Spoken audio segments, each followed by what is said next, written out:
I'm a librarian at the Dr. John Archer Library at the University of Regina. We are about to begin our presentation on self-censorship. We have five speakers, I think five speakers today, should really count that. We will be recording this. I should actually say that online.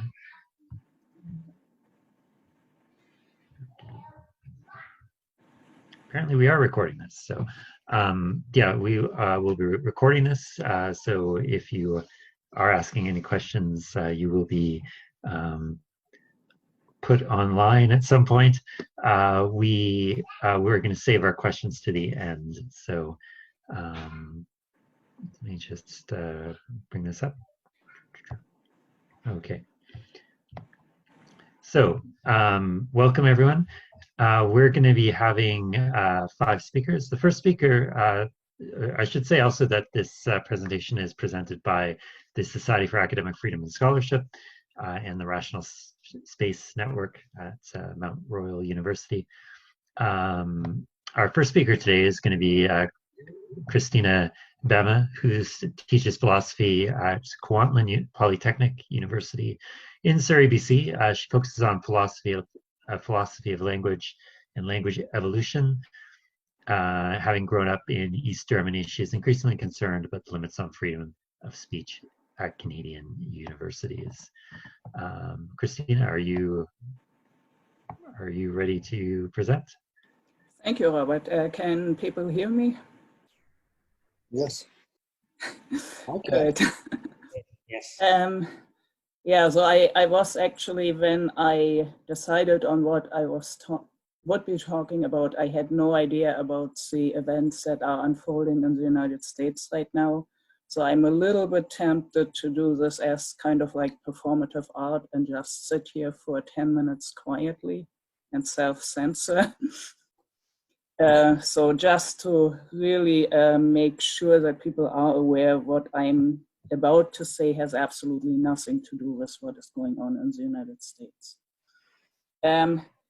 Self-censorship, broadly construed, is the act of censoring or classifying one's own discourse.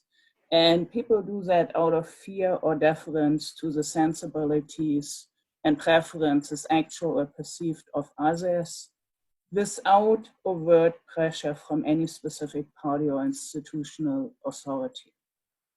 So we do that over and above what is already written into the requirements, how to conduct ourselves as university teachers and so on. Self-censorship can also occur in order to conform to the expectations of the group one belongs to. For example, university teachers may consciously or unconsciously avoid any topics that they fear could anger their colleagues and or their employers. And university teachers can lose their jobs, they can be denied promotion, probably the most likely is don't get invited to conferences and so on.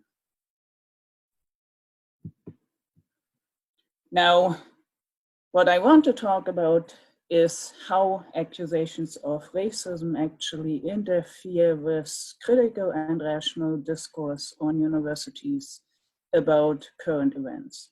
So the moment the corona crisis reached North America, powerful demonstrations against racism began in the United States and in Canada, and specifically at university campuses. So it takes surprisingly little time actually to find all kinds of news articles, racist intentions laid bare as coronavirus fears fester at Western University. UC Berkeley faces backlash after stating xenophobia as a common and normal reaction to coronavirus. Coronavirus on college campuses fight fear and racism and so on. So the moment people were expressing virtually any statements that involved people from China, it was usually labeled as racist.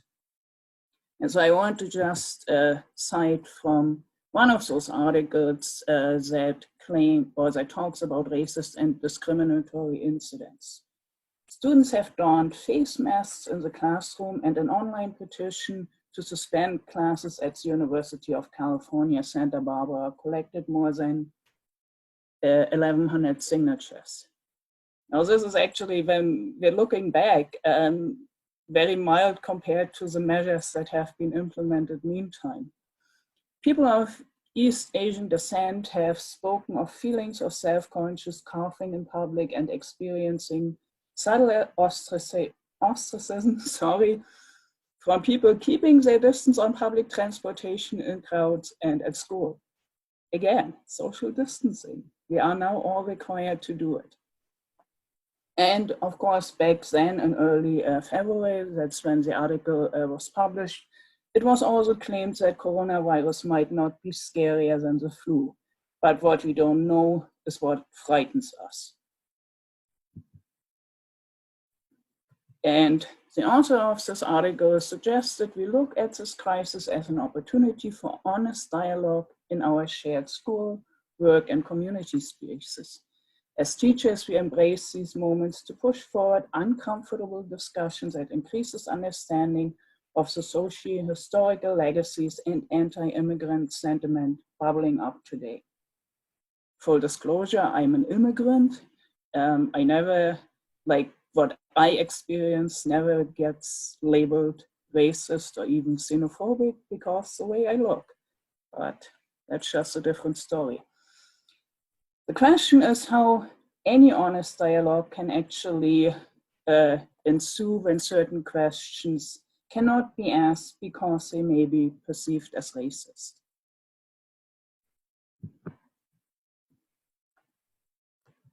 And of course, we have to ask ourselves, even in the early days, whether or not racism was actually the only explanation for fears expressed by Canadians and presumably also by Americans. So we all still have in vivid memory the news reports about how Canadians got evacuated from China, how Canadian families, especially families with small children, had a really, really hard time, and how once they finally got to Canada, how they immediately were put under quarantine. And so the Minister of Foreign Affairs, Minister of National Defense, and so on, they all expressed great gratitude for the efforts that went into getting those people home from Hubei. So on one hand, you have this awareness that the government actually needed to get families back out of this horrible situation. On the other hand, when you had people that were expressing fear, they were immediately labeled as racists. So in January and February, there were quite a few Canadians that got more and more concerned and called on our government to close the border to people coming from China. Those people were immediately called racist. Other people suggested that people returning from China should self-isolate until it was certain that they were not infected. These people also were called racists. And in spite of the increasingly severe news from Wuhan, the top health authorities, the national and provincial governments, and the media were assuring us that the risk for Canadians is extremely low. So you have seen those reports that the risk is extremely low until way into March, actually.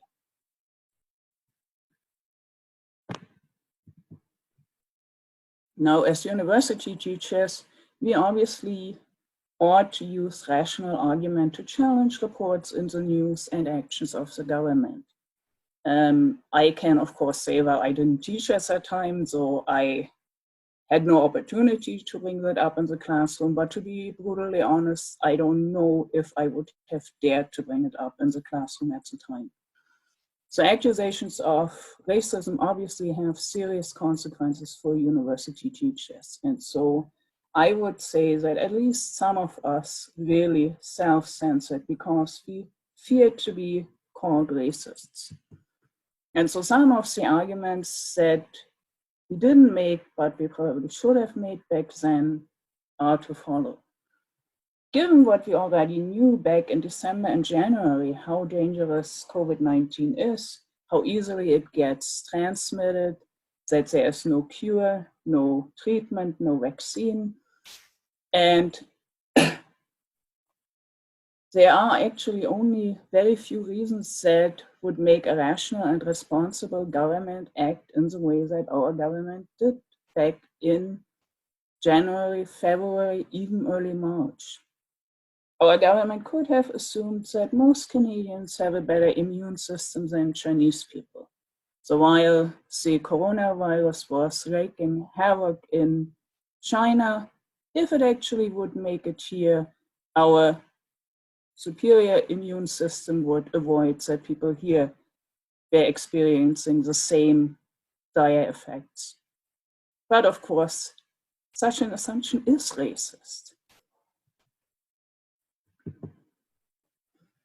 Given what we knew already back then, our government probably could have assumed that Canadians use better hygiene, are more disciplined than people in China.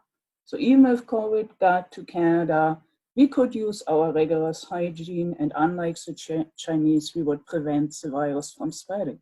Again, that is racist. We also could have assumed that even if COVID-19 got here and would spread as quickly and as widely as in China, our healthcare system is so superior that we would be able to treat people where the Chinese healthcare system actually has failed. Again, that is racist. Another thing that occurred during the coronavirus crisis in Canada is that our top health official, Dr. Theresa Tam, severely changed her position on wearing face masks. So in February, she told us wearing face masks when you're well is not an effective measure. Sometimes it can actually prevent some risks. So you're putting your fingers up and down your face, removing your mask, putting them next to your eyes. In late March, she was saying, while face masks can cut down on the spread of the coronavirus when worn by someone already infected, it does little for healthy individuals. Wearing a face mask can even have adverse effects, including giving people a false sense of confidence. So Theresa Tam was very clear. If you're healthy, you shouldn't be wearing a face mask in public.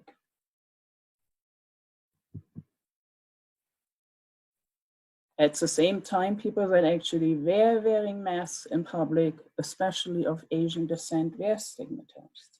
Some students have taken precautions, for instance, with wearing face masks. Unfortunately, mask wearers have since become targets for stigmatization, as if everybody wearing one is either infected or being overly dramatic. People who look Chinese, particularly those wearing masks, are at increased risk of experiencing discrimination. Now, in the meantime, Dr. Tam actually has changed her position on face masks. And she says now that Canadians should wear a mask as an added layer of protection whenever physical distancing is impossible. So during the spring and summer months, strict adherence to public health basics of physical distancing must continue as a bare minimum. In addition, where COVID-19 activity is occurring, use of non-medical masks is recommended as a layer of protection when physical distancing is difficult to maintain. This is, of course, saying what a lot of people had said all along. And then people again have pointed that out, they were being accused of being racist. Now, the consequences of self-censorship are actually pretty serious. Self-censorship prevents many academics from critically examining accepted truths, especially if there is a risk that we are perceived as unfairly treating members of minorities. Self-censorship prevents students from taking risks and asking challenging questions. And you probably all have experienced that. The moment you start lecturing, students try to figure out what is safe to say and what is not safe to say. Given that many political leaders and journalists actually go through the university system, self-censorship that occurs in the university does not really stay in the university. So this is where people basically learn it's okay to self-censor. Self-censorship has serious consequences for our society, not just in the case of COVID-19, although I suggest in the case of COVID-19, it had really serious consequences that we are still not comfortable with even acknowledging, let alone discussing. Okay, I think my 10 minutes are up. Yeah, sorry for going a little bit over time.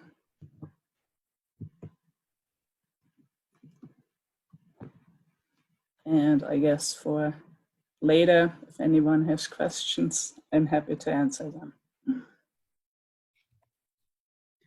Thank you very much, Christina. Our next speaker will be Louis Groarke.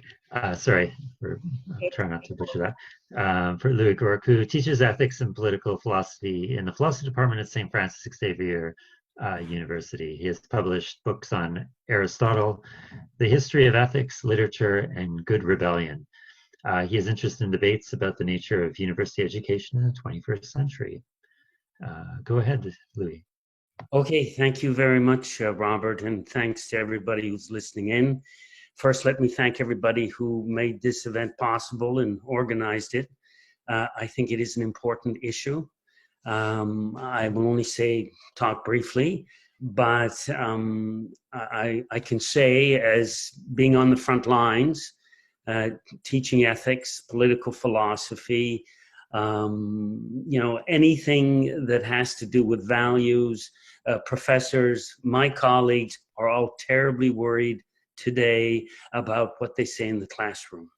And I would say that this is anecdotal, but compared to 10 years ago, or God help us, I'm an older guy, 20 years ago, there is much more concern than there used to be. So what I want to talk about is, I thought, I want to give an example and I want to make a distinction. And I'll start with a distinction. Philosophers like to make distinctions. I thought I would say, first of all, a little bit about what self-censorship is, or at least, as far as I can make out. And I thought I would make a distinction between the good, the bad, and the ugly. And being a philosopher, and philosophers like to play the devil's advocate, thinking about self-censorship, one thing that struck me is that maybe there is a good kind of self-censorship. So there are situations, and I'm concerned with teaching. I'm not so much concerned with the political arena here, but there are, situations in a classroom. I'm talking about end-of-life issues. There's been a suicide on campus. The person who was the best friend of the person who committed suicide is there. I might refrain, hold back, modify what I'm doing to be a little bit more gentle, a little bit more careful than I usually am. I usually insist on robust discussion in class. And, that seems appropriate.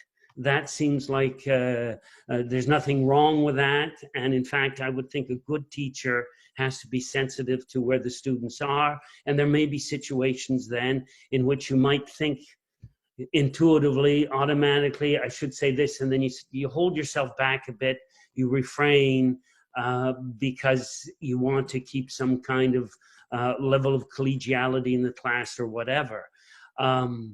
It's like the situation in ethics. Your dear mother asks you if she looks fat. She looks fat. You don't say that she looks fat. You refrain, you hold yourself back. And so there are situations, it seems to me, in which courtesy, but even, helping sort of the teaching environment, we hold ourselves back, and that's okay. That's the good kind of self-censorship.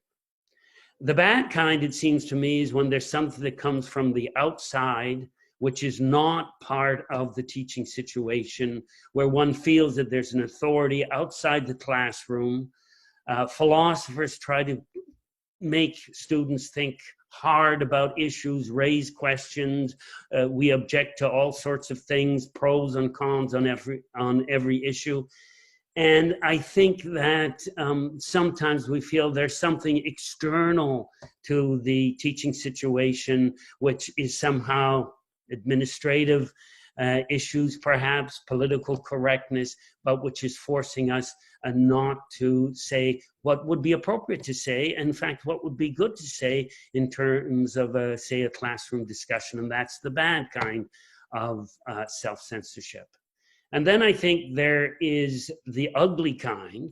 The bad kind happens once in a blue moon. Maybe, we make a mistake of judgment in a class. I don't say something I could have said.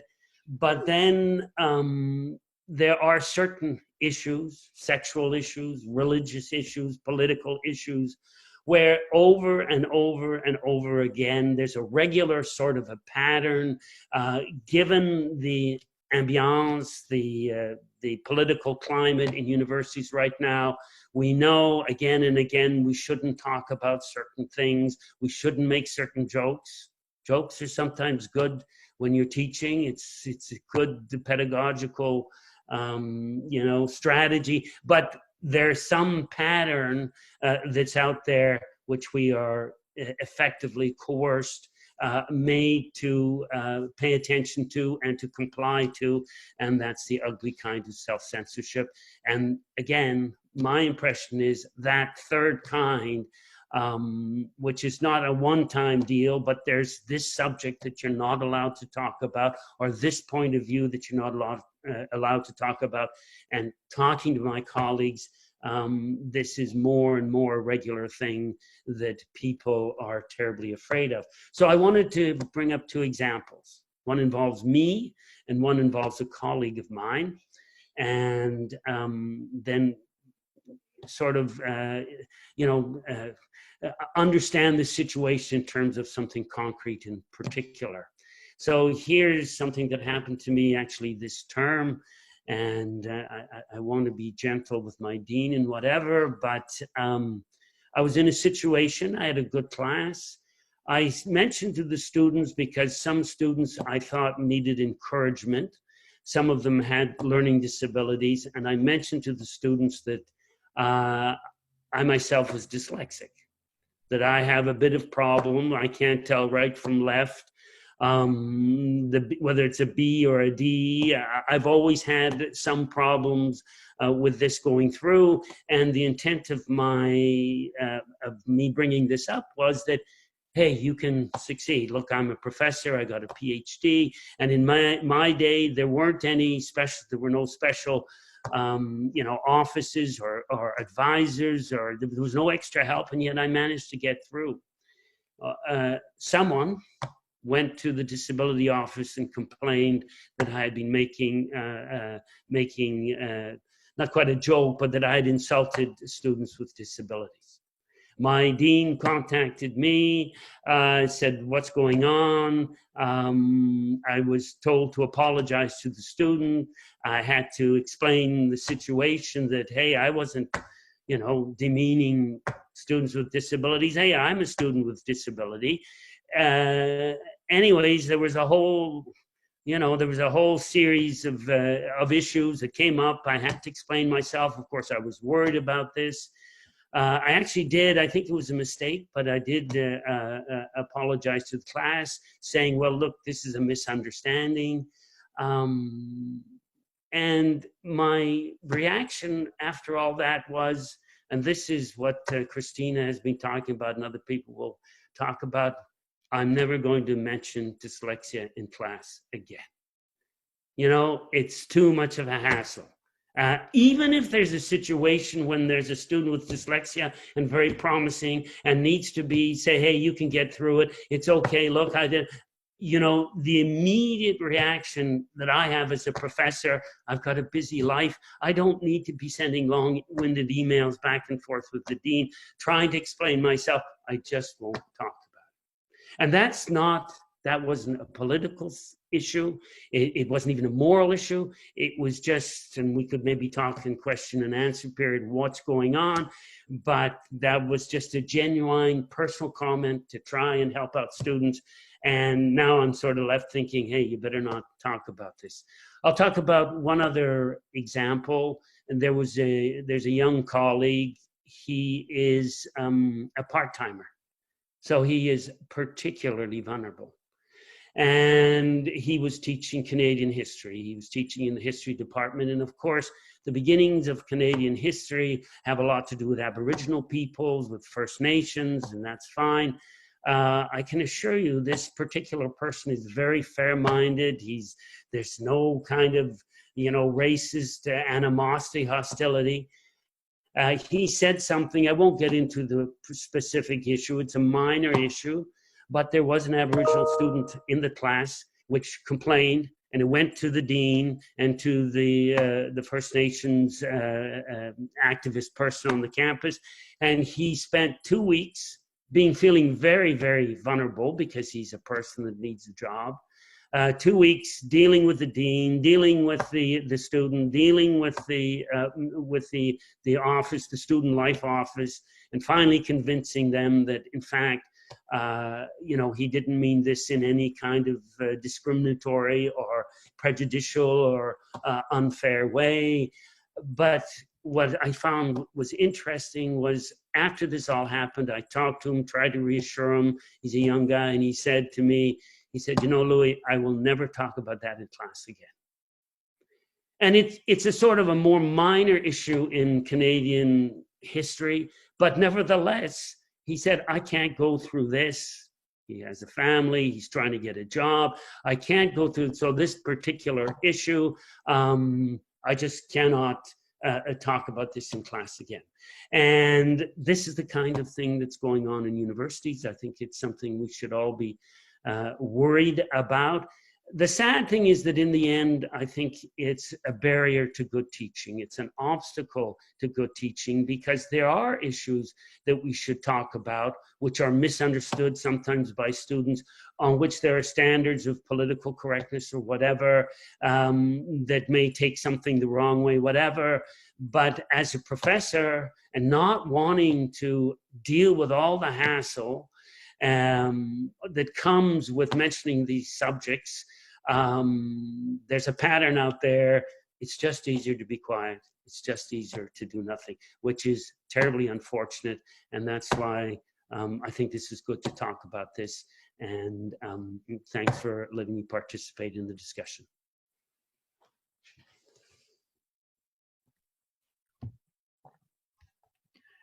Thank you very much, Louis. Yes. Okay, our next speaker is Pamela Lindsay.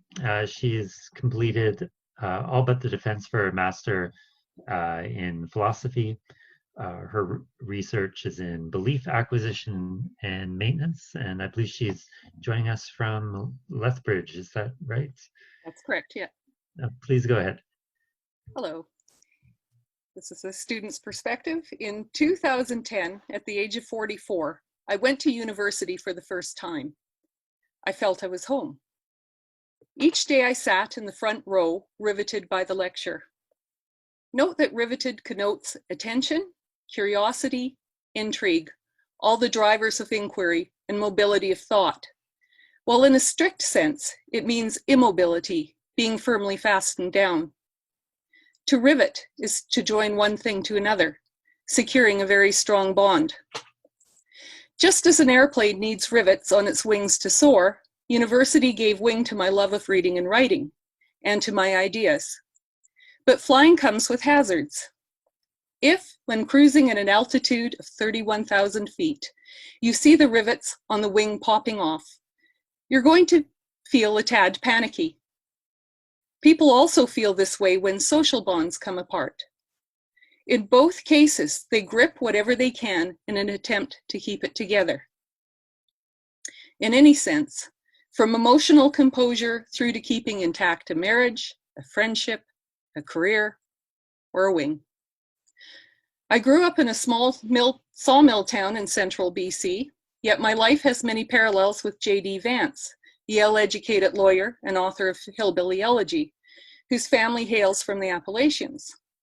Vance's family were among those who became the working poor in the Ohio Rust Belt. Vance notes that hillbillies are fiercely loyal, and bettering one's lot can be a betrayal. It pops rivets. As he says, in quotes, a remarkable stigma attached to people who left the hills of Kentucky for a better life. Hillbillies have a phrase, too big for your britches, to describe those who think they're better than the stock they came from, unquote. I carry the stigma. There is a parallel between class betrayal outside of the university and ideological betrayal within, as well as with the mechanism of self-censorship operative in each case. Vance's family managed to set him on the road to a higher education. Mine didn't.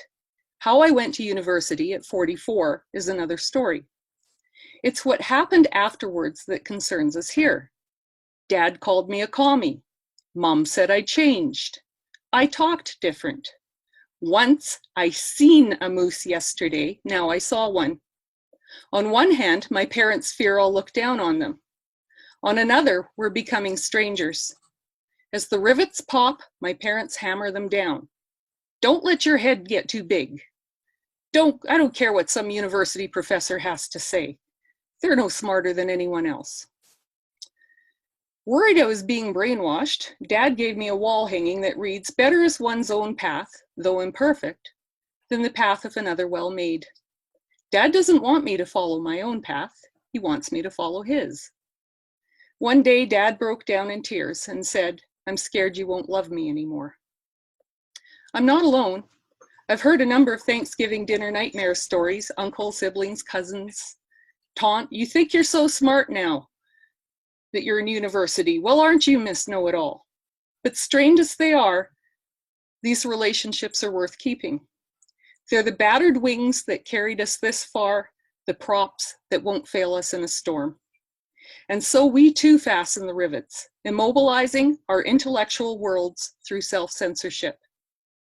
Thankfully, we needn't self-censor in university. Or so I thought.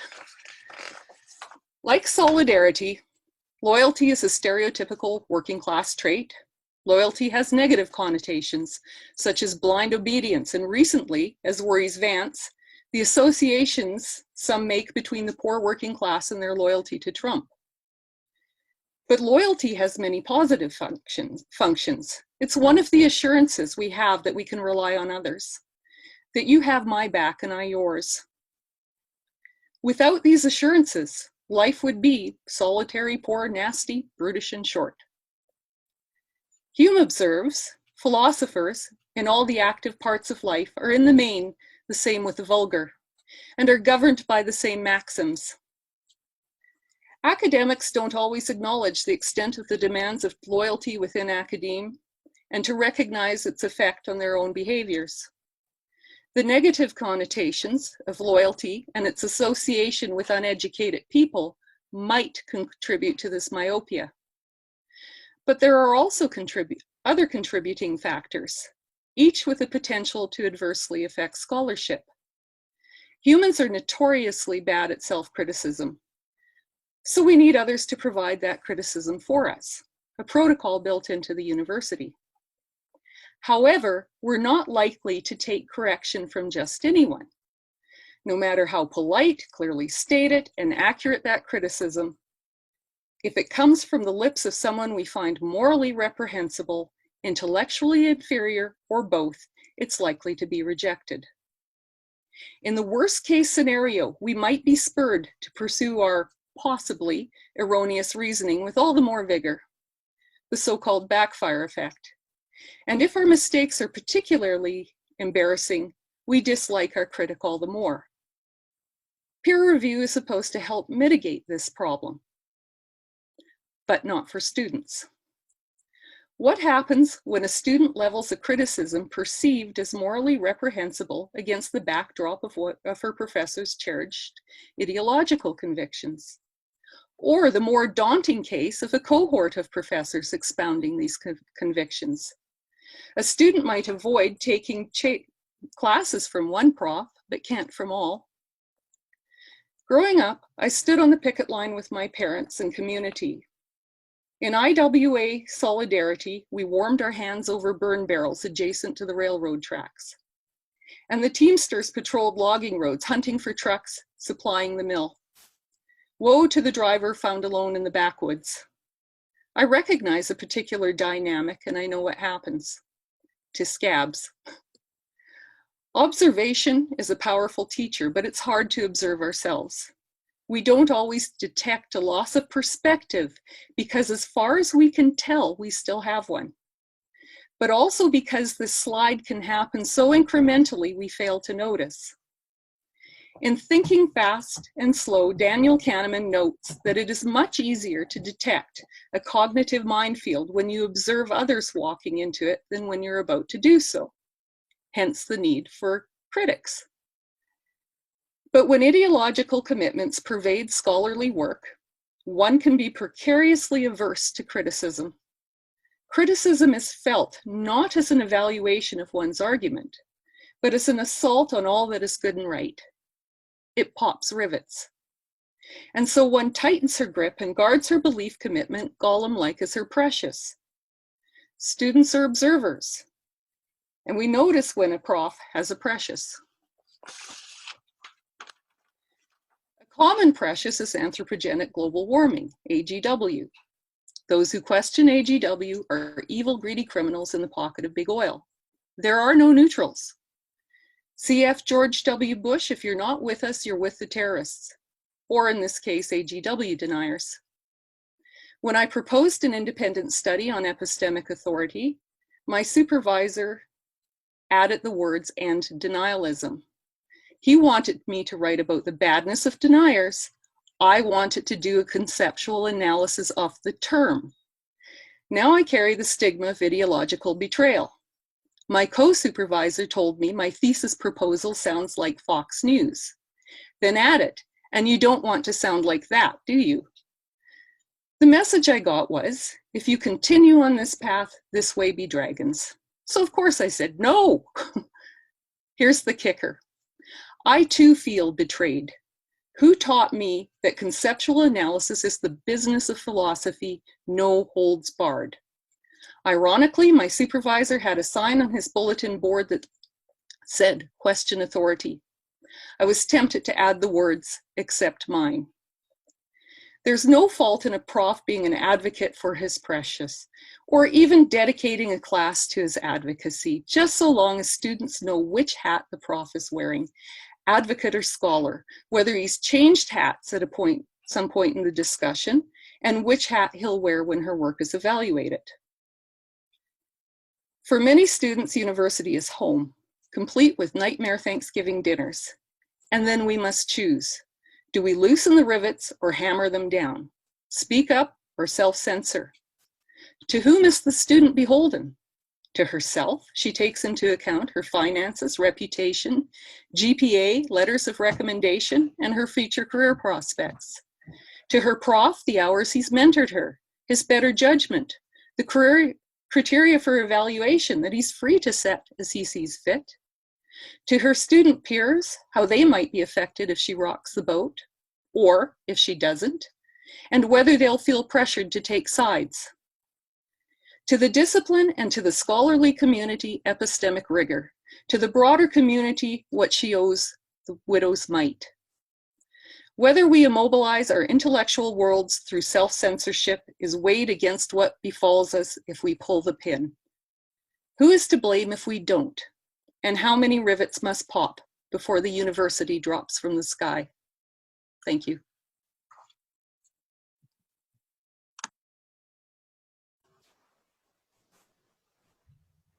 Thank you very much, Pamela. The next speaker we'll be having is Mark Mercer. Mark teaches philosophy at St. Mary's University in Halifax, and he's president of the Society for Academic Freedom and Scholarship. Please Thanks, Robert. start, Mark. Thank you. Yeah, thanks, Robert. Hello, everyone. I have a thesis. My thesis is that were those participating in an academic discussion simply to attend to the academic purpose of that discussion, self-censorship would take care of itself. So the task then is to find ways to get people participating in academic discussions to attend to the academic purpose of the discussion. Now, in presenting and defending that thesis, I want to criticize a particular common way of attempting to respond to the problem of self-censorship in universities. So I'm going to argue for my position and along the way criticize what I take to be a common popular suggestion. That suggestion is to create a system of rules or guidelines for productive discussions, especially productive discussions of sensitive topics. Self-censorship. I think the three panelists before me have described it accurately, but quickly to restate. Self-censorship, refraining from saying or writing something that one believes could contribute to the academic purpose of the discussion. So I'm building the academic purpose of the discussion in. Refraining from saying it or writing it because one fears losing friends or losing status or attracting hostility. Now, what one judges to potentially contribute to the academic purpose of the discussion may not be, simply speaking, a truth. You might float an idea, say something that you believe to be false, but you think useful to discuss. And I agree with Louis that humor, jokes, witticisms, comments, observations about things not on the table might also have that good effect on moving the discussion forward. I need also to say what I think the academic purpose of discussions, academic discussions are, if I'm limiting my concern about self-censorship to context of academic discussions. I think there are three sorts of academic purpose, or three academic purposes. The first, and I suspect this is the one that no one will disagree with, but maybe, figuring something out. Understanding something. That's one purpose of academic discussion. We want to understand how things are as they are, and we engage in discussion with others as part of the process of doing so. It's not the only process in which we engage when we're trying to figure things out, but it is one. The second is fashioning an interpretation of something, a work of art, for instance, or a social movement. Fashioning an interpretation may not be figuring out how things are. There might be no way in which things are that corresponds to the interpretation, and yet the interpretation can be evaluated as strong or weak, rich, impoverished, the like. So another reason we engage in academic discussion is to fashion interpretations of things. The final thing is evaluating or appreciating something, that is rendering valuations of it. Now, I take it that Louis and other realists about value would assimilate that to the first thing, figuring something out, and maybe that's right. I think it's something separate. Anyway, understanding, interpreting, and evaluating. We engage in academic discussions in order to figure things out, to fashion interpretations, and to work through our evaluations of them. The academic method, by and large, not entirely, but a core element of the academic method of going about these three things is to hold theses and arguments at arm's length. They can be theses and arguments that one takes to be true and sound, but in discussing them, you put them on the blackboard, and that's where they are. They're not representative as we discuss them. They're not representing any particular person's theses or arguments, and we investigate them. That's the core, but I want to say that there are also academically relevant discussions where self-censorship occurs and self-censorship is a problem. Not academic discussions, but academically relevant discussions. And these have to do with the care of the university. Sometimes we want to talk about the university, about programs and projects, the union, cafeteria, whatever. These two count, I think, as academic discussions just because they're relevant to academic discussion. So refraining from saying or writing something that one believes would contribute to an academically relevant discussion out of fear of putting something that matters to one at risk is to self-censor. There are people who are not given to self-censorship, and I want to describe 3 ways in which people may not give in to self-censorship. The first type of person is one who cares little about the costs or penalties they might incur because they cherish their image, their self-image, as disputatious or outspoken or curmudgeonly. So for them, whatever the consequences to other things that they care about, the bad consequences to other things they care about might be, they would rather be on record as being outspoken, disputatious, or whatever. The second group of people who are not particularly given to self-censorship are those who happen to value the academic engagement so highly that they will not compromise that engagement, however high the cost to other things that matter to them might be. Well, however high, well, sometimes the cost might be really high, but at any rate, those who value the academic engagement highly are less given to self-censorship than those who don't value it highly. Why? Because it matters more, because the engagement matters more to them than the losses that they fear. Finally, the third sort of person who is not given to self-censorship is one who finds the risks or the penalties of candor to be low. If the risks or penalties one perceives to be low, then self-censorship is not a useful mode of advancing things that matter to one outside the academic discourse.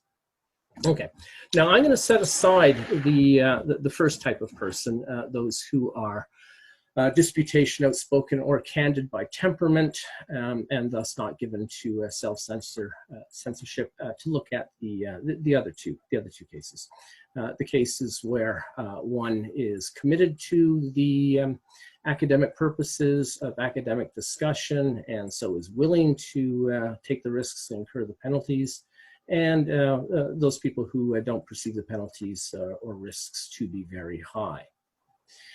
Now, the risks and penalties of engaging in academic discussion without self-censorship become smaller as professors and students value increasingly the academic engagement. This is because this is because as people within an academic institution come to value the academic purposes of discussion more highly, they're less willing to impose costs on others. They want others to speak candidly and go with their judgment as to what they think the best things to say and do in the discussion are. So what we want then, I think, if we want to lessen academic self-censorship, is to try to raise the value in which the academic mission, the academic purposes of our discussion is held by those people within the university. Okay, now I'm going to take a small detour and talk about what I have found to be a different approach, a very common approach, and that is the idea of fashioning rules. Here's a set of 6 that one group promulgates: listen respectfully without interrupting, respect others' views, criticize ideas, not individuals, commit to learning, not debating, avoid blame and speculation, and avoid inflammatory language. This is one sample. There are plenty of other samples to choose from, but they overlap extensively. The idea is that following these rules will foster a more productive discussion. The instructor then, or the moderator at a panel, is to lay out the rules at the beginning and then make violators aware of their violations, either immediately after the violation or perhaps by summoning them to office or talking to them in the hallway after class, make the violators aware that they violated, and praise the class at the end of the class for not having violated the rules. Now, my criticism of this approach is that it gets the thing the entirely wrong way around. Rules get the thing the wrong way around. The discussion isn't productive because people are well-mannered. Rather, attending to the academic purpose of the discussion leads people to at least appear to be well-mannered. Don't listen respectfully or respect others' views as a matter of etiquette, thinking thereby to promote the discussion. Rather, be involved in the discussion, and being involved in the discussion, those sorts of behaviors will follow. But it's not the behavior that matters. It's the point and the purpose and the quality of the discussion. Now, this is a fairly elementary point, I think. The point is that people will act in ways that secure their ends, right? And so what looks like respectful behavior will simply fall out of a serious engagement with the matters at hand. Fairly simple point, people will act in ways that secure their ends. Now, have the people who offer rules as the solution simply forgotten this point? No, I don't think so. Let me give you a short quotation from Emily Chamley Wright from an article called Coaching Students Through the Self-Censorship Dilemma. It's Coaching Students Through the Self-Censorship Dilemma. Emily Chamley Wright says, the university campus is a social space, just as it is an intellectual space. From faculty mentors to classmates, teammates, roommates, and friends, much of the college experience is relational. Learning how to engage with others effectively is an essential part of developing one's reasoning, critical thinking, and moral imagination. In other words, we need relationships as much as we need intellectual content if we are to achieve the ultimate end of a liberal education, human flourishing. Now, the point I want to make about this is that the rules then are not for academic engagement, according to Emily Chamley Wright, but for bringing students into approved patterns of behavior. The end isn't figuring something out or interpreting something. The end is human flourishing. So we put what I take to be perhaps a laudable function of university life, producing people who can contribute to human functioning. That's taken to be the goal of the academic endeavor. But I said the goal of the academic endeavor are three things: figuring something out, generating interpretations, and looking to evaluations. So that's my critique then of the idea that were we to have the right set of rules and to enforce those rules properly, the problem of self-censorship would disappear. My view then, back to the question how to raise the level at which students and colleagues value the academic mission and value engaging academically with the things in the world. Well, I have two and only two ideas, and I'm not sure exactly how to put them into practice. But the first idea is this. What we need to do is disentangle academic purposes, academic engagements, academic missions from what I've called the various functions, however laudable they are, that are often included among academic purposes. To begin disentangling the academic from that which might flow from it, we should articulate to our students and colleagues why we are gathered at the university and make clear that we are here not to prepare for jobs, not to save the world, but to engage with the matters at hand. So that's my first suggestion. My second suggestion is that we can bring people to engage seriously in the academic mission by directly and exclusively engaging in it ourselves, by example, so to speak. When we ourselves participate in academic discussion entirely as part of the academic mission, we influence others to do so as well. So I await your criticisms and critiques of my ideas. Thank you.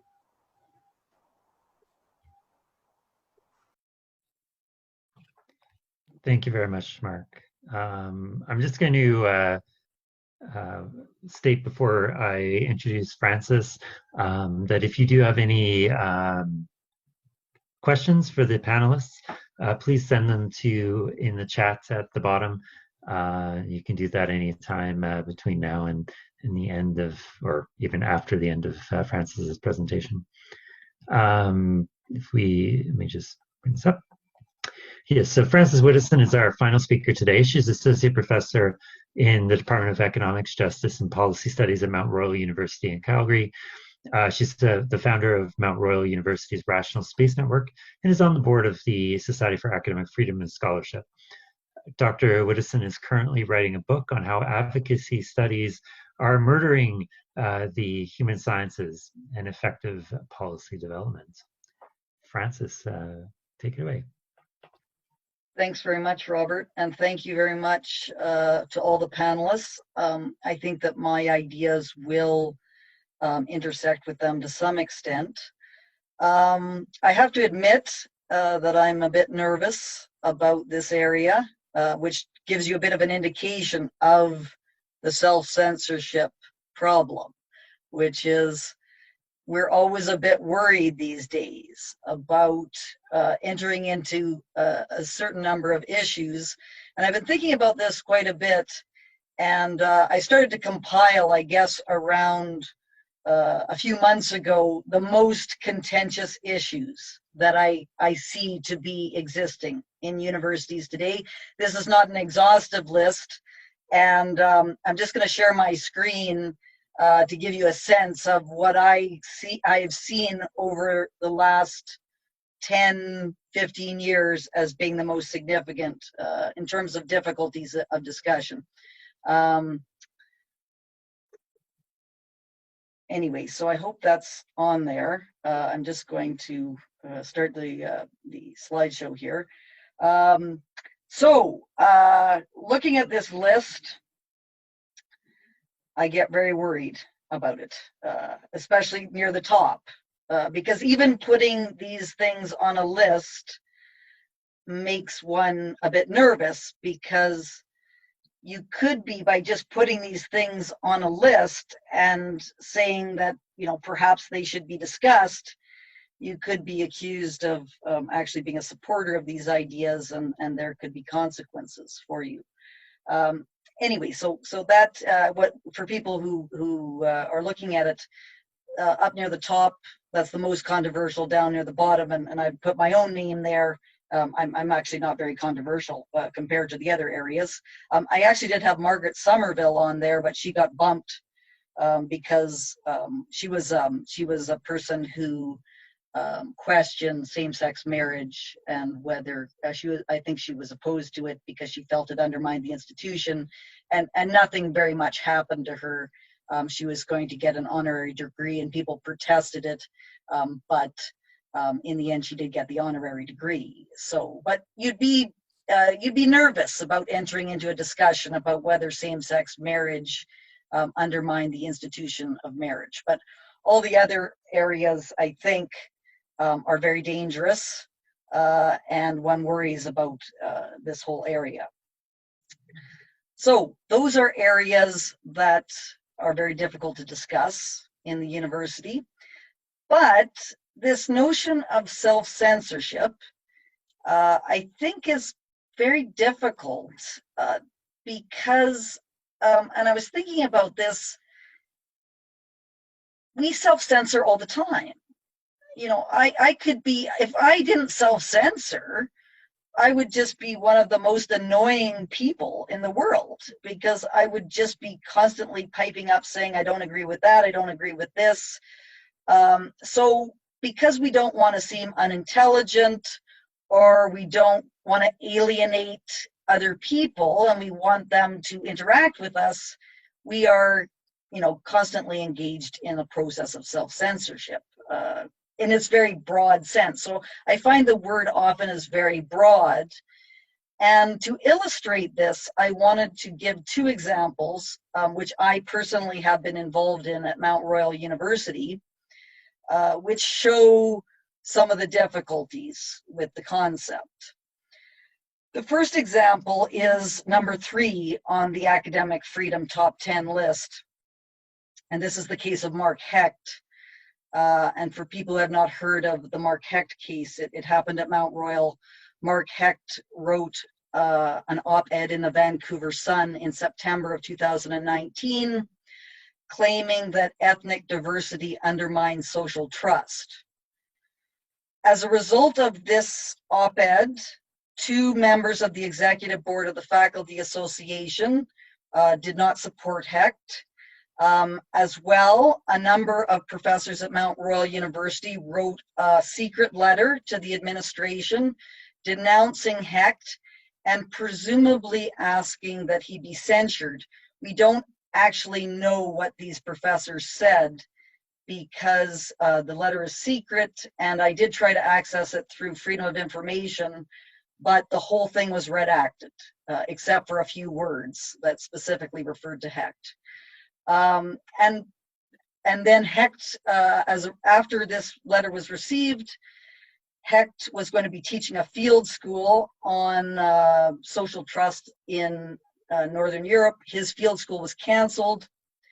He grieved this decision and he was a contract faculty member. This feeds into Louis' comments.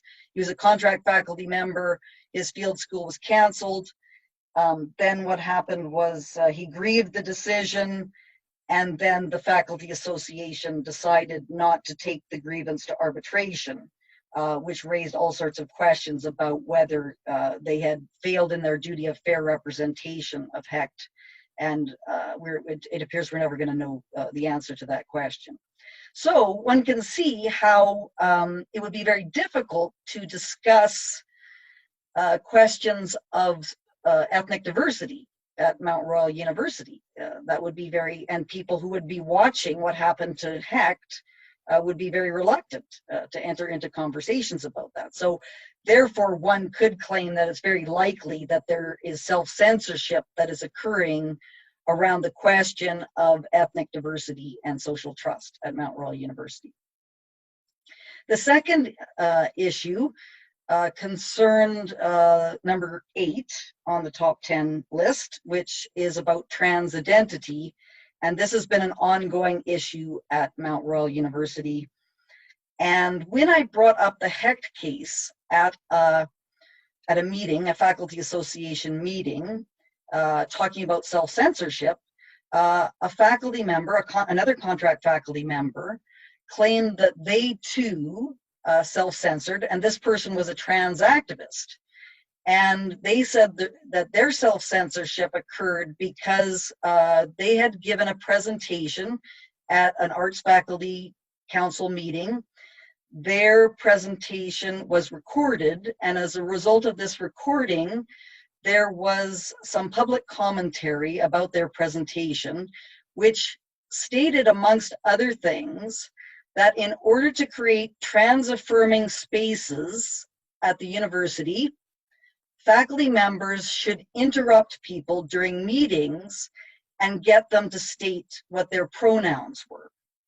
And this public commentary of their presentation stated that this amounted to trans activists acting as quote unquote woke scolds, and it was off-putting and socially authoritarian for trans activists to be doing this. And this contract faculty member, who was a trans activist, said that this was leading them to self-censor because this commentary was not very kind and was not complimentary. And as a result, they felt that they did not have a safe space from which to put forward their arguments and opinions. So that gives you a bit of a sense. So to them, they were not going to be reluctant to say anything in the future because they could be criticized for being a socially authoritarian or making off-putting comments. When I was listening to this, I thought, wow, that's very interesting that someone would think that that is the same as the Mark Hecht case. Because if someone had commented that this person should be fired for making these remarks or had denounced them, then I could see how this could result in self-censorship. But just because you're criticized, this shouldn't be an issue. And furthermore, this faculty member was widely celebrated at Arts Faculty Council. In fact, a motion was passed saying that everyone supported this person's efforts to make the classroom and the university a more welcoming space for marginalized identities. So in looking at these two cases, I really think that the trans activist comments is really not what we're trying to get at with self-censorship. It really is about the fear of reprisals. That's what the main concern is. And I think that's really what should be the focus, is that you fear that something is your job is going to be lost, you're going to be denounced, you're going to have to go through the kinds of complaints processes that Louis was talking about in his case. And I think that should be the focus. And one of the biggest problems with respect to this is that we heard last talk that we had that Sinclair McRae gave when he was reviewing Joseph Heath's book, Enlightenment 2.0, that the university is one of the only areas in society where we used to feel that we would be able to say things without reprisals. And the reason for this is because the university has built up what Heath called a system of scaffolding, which protects professors from reprisals. And the problem is that this scaffolding is being dismantled. It's deteriorating, and it's becoming more and more difficult for professors to speak freely because of this scaffolding being dismantled. And I think that there are three really serious problems that are contributing to this.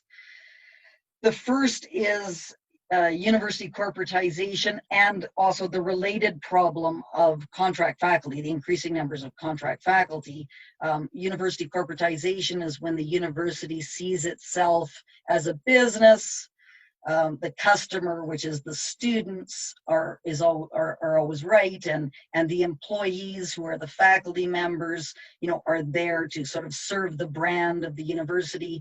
And at Mount Royal University, for example, we have our slogan is "You belong here," and that slogan was actually used against Mark Hecht because it was claimed that because he was writing about ethnic diversity, undermining social trust, he made certain numbers of students feel that they didn't belong there, and therefore, to some extent, he should be denounced or he should be censured in some way. So I think this is a very serious problem. The second problem is faculty association politicization. That was another difficulty with Hecht, is that, the faculty association, at least there's questions about whether they actually did fairly represent him. And now often faculty associations are becoming ideologically compromised.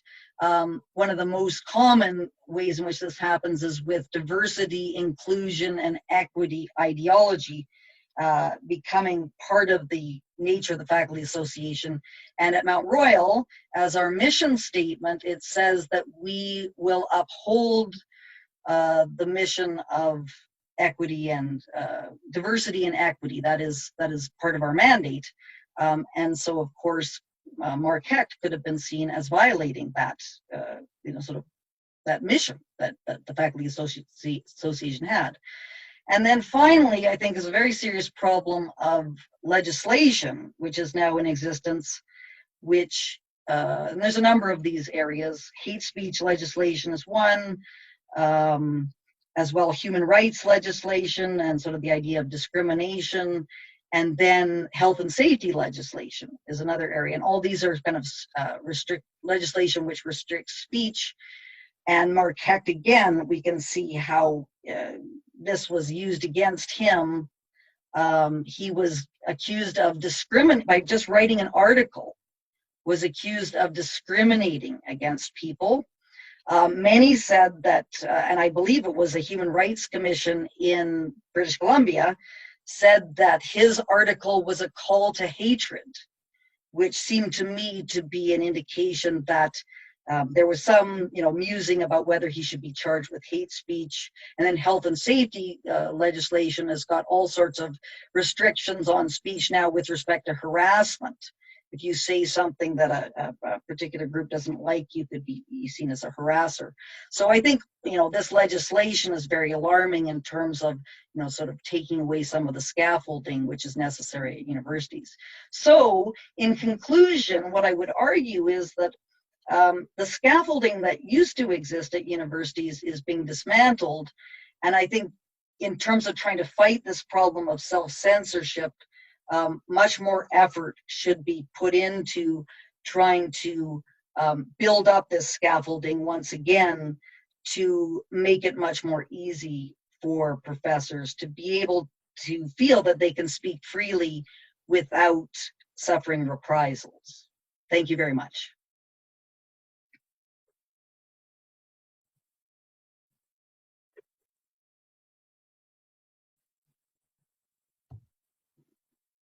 Thank you very much, Francis. We are going to go on to the question and answer period for any of the presenters who've presented today. If you want to ask a question, just send it in the group chat, which you can access at the bottom of the screen, and I will call on you. The first person I'm going to call on is Sink. He wanted to make a comment or question, I believe. Sink. Thanks, Robert. Can you just give me the thumbs up if my microphone is working okay? Excellent, thank you.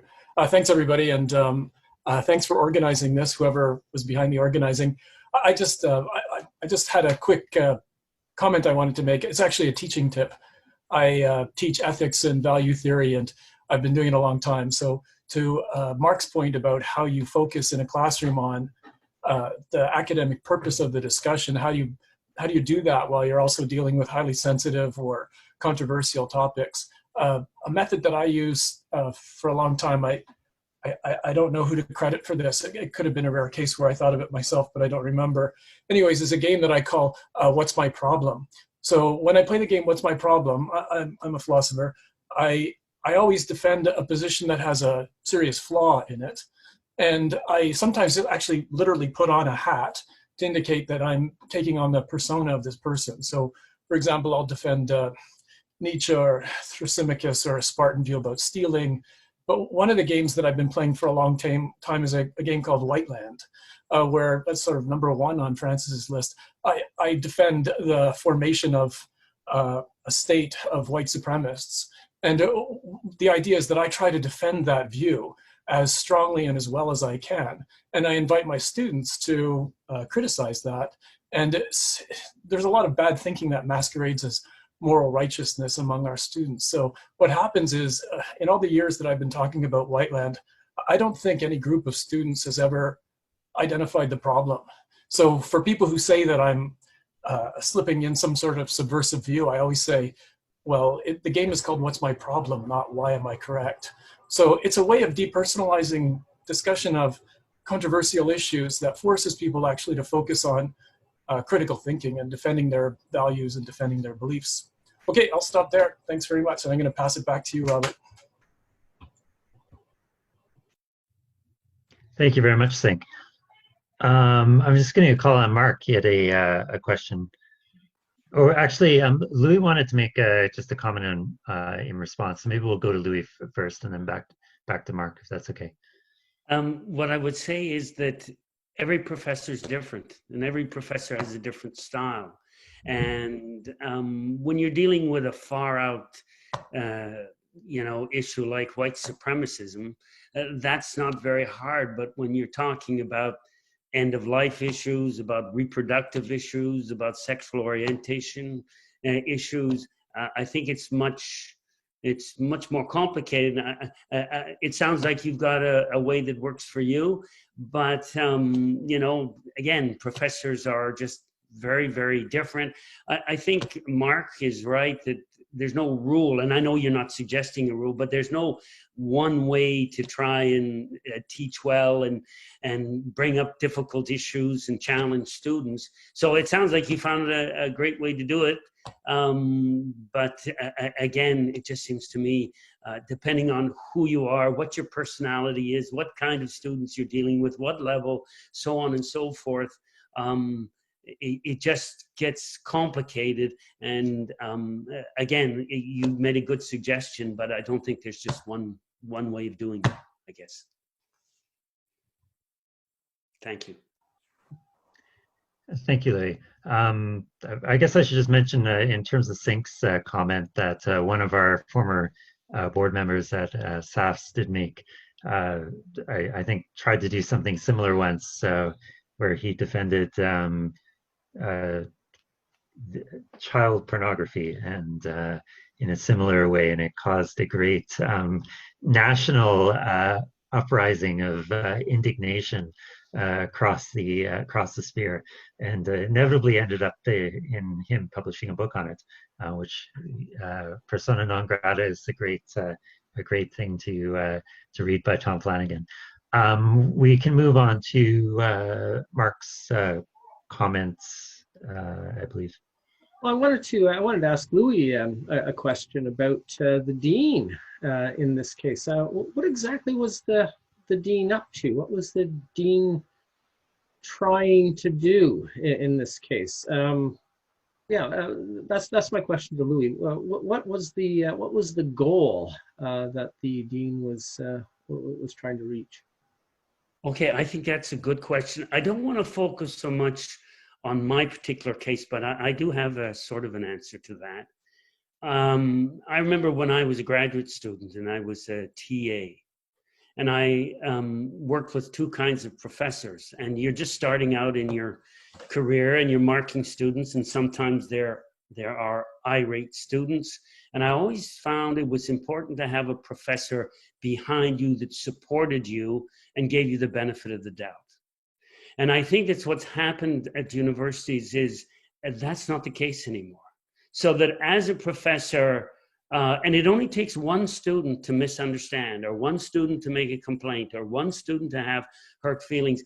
But what one gets, and in this particular case, the suggestion was that I demeaned and hurt the feelings of students with learning disabilities, and I need to rectify that.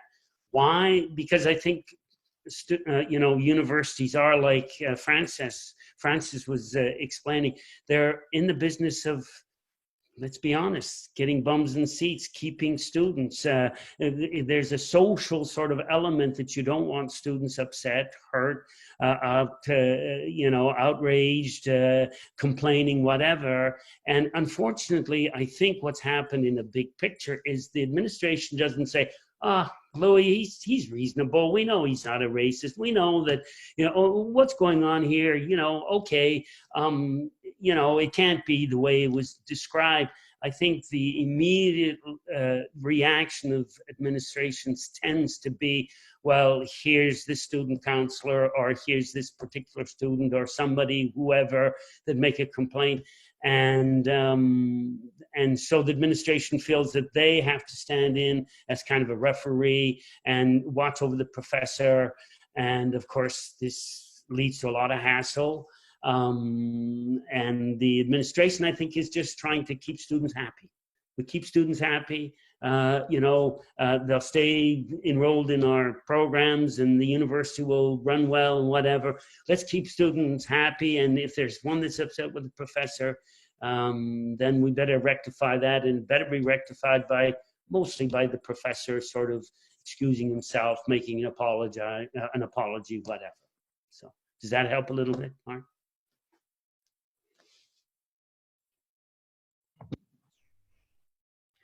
Okay, thank you very much, Louis. We're going to call on Wayne next. Wayne Fenska, if you wanted to ask your question or comment. Yeah, it strikes me that there are two sort of separate types of issues that are being considered here. One, the normative one, regarding what kinds of restrictions can justifiably be placed on public discussions. But the other one is the more pragmatic one of you can see what is the best strategy for dealing with university administrations, or perhaps what is the best practical stance for university administrations to take. Like a lot of it, anything that's perceived as having potential for revenue loss, or in the worst of it, the university being sued or having to pay out, they'll just get right on top of it. And so it's not really a free speech issue at all, though the administration may attempt to make it appear to be so. It's really just a public relations, financial prudence issue. So I don't really know what can be done about that. But very quickly, the last thing I wanted to emphasize was, one thing that really bugs me is this idea that if anyone feels uncomfortable, then they've got a legitimate complaint against the person who made them feel uncomfortable. And what we need to consider are some philosophical reasons regarding morally objectionable and morally unobjectionable ways of making someone feel uncomfortable. So I'll just leave it at that and invite any of the panelists to respond in any way they feel appropriate. I'd like to say, you go ahead, Francis. You've already spoken, Mark. Yeah, I think that there's a lot of times people say this is the reason for why this is happening, when it's other underlying factors. And in terms of the prudence with respect to administrators about worrying about being sued and so on, I think what happens is that it's part of this corporatization aspect that is feeding into that, whereby the university is concerned about its reputation and its brand. That's its concern, not with the academic character of the institution. And that's what I was trying to get at with the scaffolding argument, is that we really need to try to reorient how universities are viewed if we're going to be serious about solving this problem. And with respect to the second comment about the people feeling uncomfortable, I have heard the people who are, to some extent, think people should self-censor more. That's their goal. They say, no, it's not uncomfortable. It's not people feeling uncomfortable. It's about these situations where the humanity of a particular identity is being denied. So it's fine for people to feel uncomfortable. It's just when you start to get into that area where you are what they call denying the humanity of a particular group.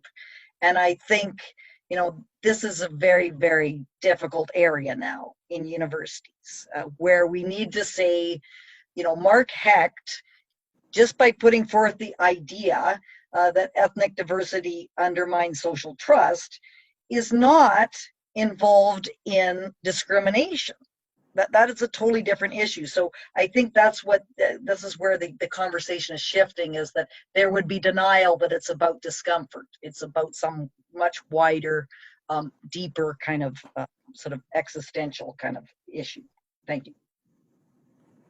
Dare I jump in just to say, with the Mark Hecht thing, it struck me, it's at least minimally plausible to claim that such an article would put certain vulnerable groups in jeopardy, and therefore they'd have a legitimate complaint that Mark Hecht is harming them in a pretty specific way. Well, I would strongly object to that characterization. And if we are going to take that seriously, it would mean that really any attempt to discuss any of these controversial issues to try to get to the truth of these matters is going to become impossible at a university, because it relies upon the subjective perception of groups. Right, because many members of groups didn't take any issue with Mark Hecht's position. It was the sort of the perception that people could respond to his arguments in this way, and then that would lead to discrimination.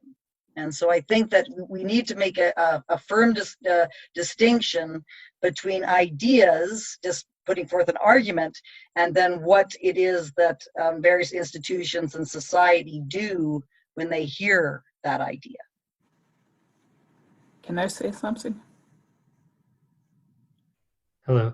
I just was wondering if we could move to Pamela first, and then we'll come back to Christina, because she's been waiting for a while. If Pamela could say what she was going to say. Unmute. Somebody's unmute. Unmute. Pamela. I was trying. I can weigh on it. Yes, so I want to preface my comment with just saying, Louis, I completely hear you and I'm on board with you. That said, I understand there are gatekeepers in university, and well, there should be. Not everybody's going to get through the gates, some fairly, some unfairly. Some will be let go who shouldn't, and some get, some will get through. It just happens that way. Life isn't fair. I'm in my 50s. I've figured that out. That's okay. I do worry when I speak up about my experiences, as I did today, about being a student, that I'm a disgruntled student. So I think that's one strike against students who are trying to speak out about censorship in a university. I'm a mature student, I'm a flake, you're a younger student, you're immature, so I think there is a tendency to dismiss some of the criticisms that we might actually benefit from listening to. We're also, when I first arrived at university, and I came with some idealization because I hadn't been there before, so I realized that's part of, it's just learning that people are human, but I had it drilled into me that we're part of a scholarly community, and I took that seriously. I took, the methodology seriously, and some people are there for the degree, others are there because they're, with the cohort I'm with are impassioned and really, care about the subject matter and getting good at what they do and working with people. I am a little bit worried about when you run into, when you start off with something you're passionate about. I was writing on, say, belief acquisition, for example, and you talk it over with people who are close to you, some academics, some friends in the broader community and whatnot. And some of the advice I had was just write something else. Write an easier thesis. Do burn something off. Get your master's thesis, and then you can go on and do whatever you want when you get through over all the hurdles. And after you've put the amount of time and the little I have and the less I have, as compared to younger people and whatnot, I didn't want to have to start all over again, and it just seemed intellectually disingenuous. There's a lot. I felt like a loss of intellectual integrity. And I'm a little worried about that, and I don't know if anybody has, you know, it's more of a general comment, but it's just putting that worry out. You know, you're disgruntled, A, B, you know, this is the sort of thing that we're encouraging. You know, you start ducking and weaving through all the controversial issues, so by the time you work on your doctorate, and I'm not the only person worried about this, I have colleagues at other universities, one in Alberta, one at Waterloo, for example, who are saying, look, I'm really disillusioned with philosophy. I thought this is what I signed up for. I'm, you know, you're scared to say anything. Okay, sorry, done.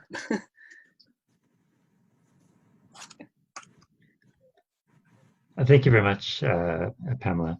Maybe we can move on to Christina's question or comments. Right, it kind of actually fits in what Pamela just was saying. Somebody said that we are kind of worried that if we upset some students or make them uncomfortable, then they will no longer be students, and we cannot really afford that. But if we take that even a little bit seriously, we all have to think about what other students may be uncomfortable, who may not speak up. And so in order to cater to some groups that might get offended, we easily could offend another group. And so this is not really a model that can actually work. And as far as kind of like what Mark Hecht was the name, writing about diversity, yeah, some people probably were uncomfortable about that. But in a way, it's not very different from, for the last 3 years, all those accusations flying about the Russians interfering with the American election. If you constantly hear that, what horrible people the Russians are, and very often there was made no distinction whatsoever between the Russian government and the Russians, then you also have to worry what kind of effect that has on students that are from Russia. Will we be concerned that they are all spies and that kind of stuff? Apparently nobody is. So there seem to be only some groups that actually benefit from this, and other groups get told, well, don't worry about it. Somebody was talking about like using the correct pronouns and that kind of stuff. Recently, Trudeau was constantly talking about protecting Canadians. So at one point I said, shouldn't he also talk about landed immigrants? Most refugees are not really Canadians. We are landed immigrants, and you have to go through an extra step. Immediately I was told, oh, don't worry about it. They are included. Well, I mean, if that is the case, then I probably also shouldn't worry about pronouns. But I'm told if I'm not worrying about pronouns, I'm engaging in hate speech. So all those kind of like self-contradictions, that is something that as university professors, we really ought to actually eliminate and not indulge in. That was my comment.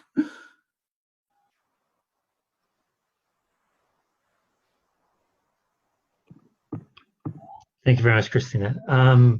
Currently, we have no other questions, so I don't know if we wanted to wrap it up or if anybody had. Sorry, what you want to say something, Mark? Please go ahead. Yeah, thanks, Robert. No, I thought you'd sent me a message that. Well, anyway, I want to talk a bit about academic culture in response to Wayne's concerns. It's very risky. We're putting ourselves on the line often, and our students should know that. Why is it risky? What we believe and what we value is central to our identities, to who we think we are, to our self-worth, and those are things that are that we can put on the board and discuss critically. So I think hurt and harm of students and hurt and harm of anyone participating in an academic discussion is always a possibility. I don't think that the harm is wrongful harm, though, so long as people are there participating freely. They should know that this is what we do. I mean, this is true even in the natural sciences. There are views that biologists and physicists have that matter immensely to them, and if people put them on the board and start criticizing them, that can be painful. But that we are putting our self-image, our self-identities at risk by inviting critical discussion of them is part of what academic culture is. If professors know that and students know that.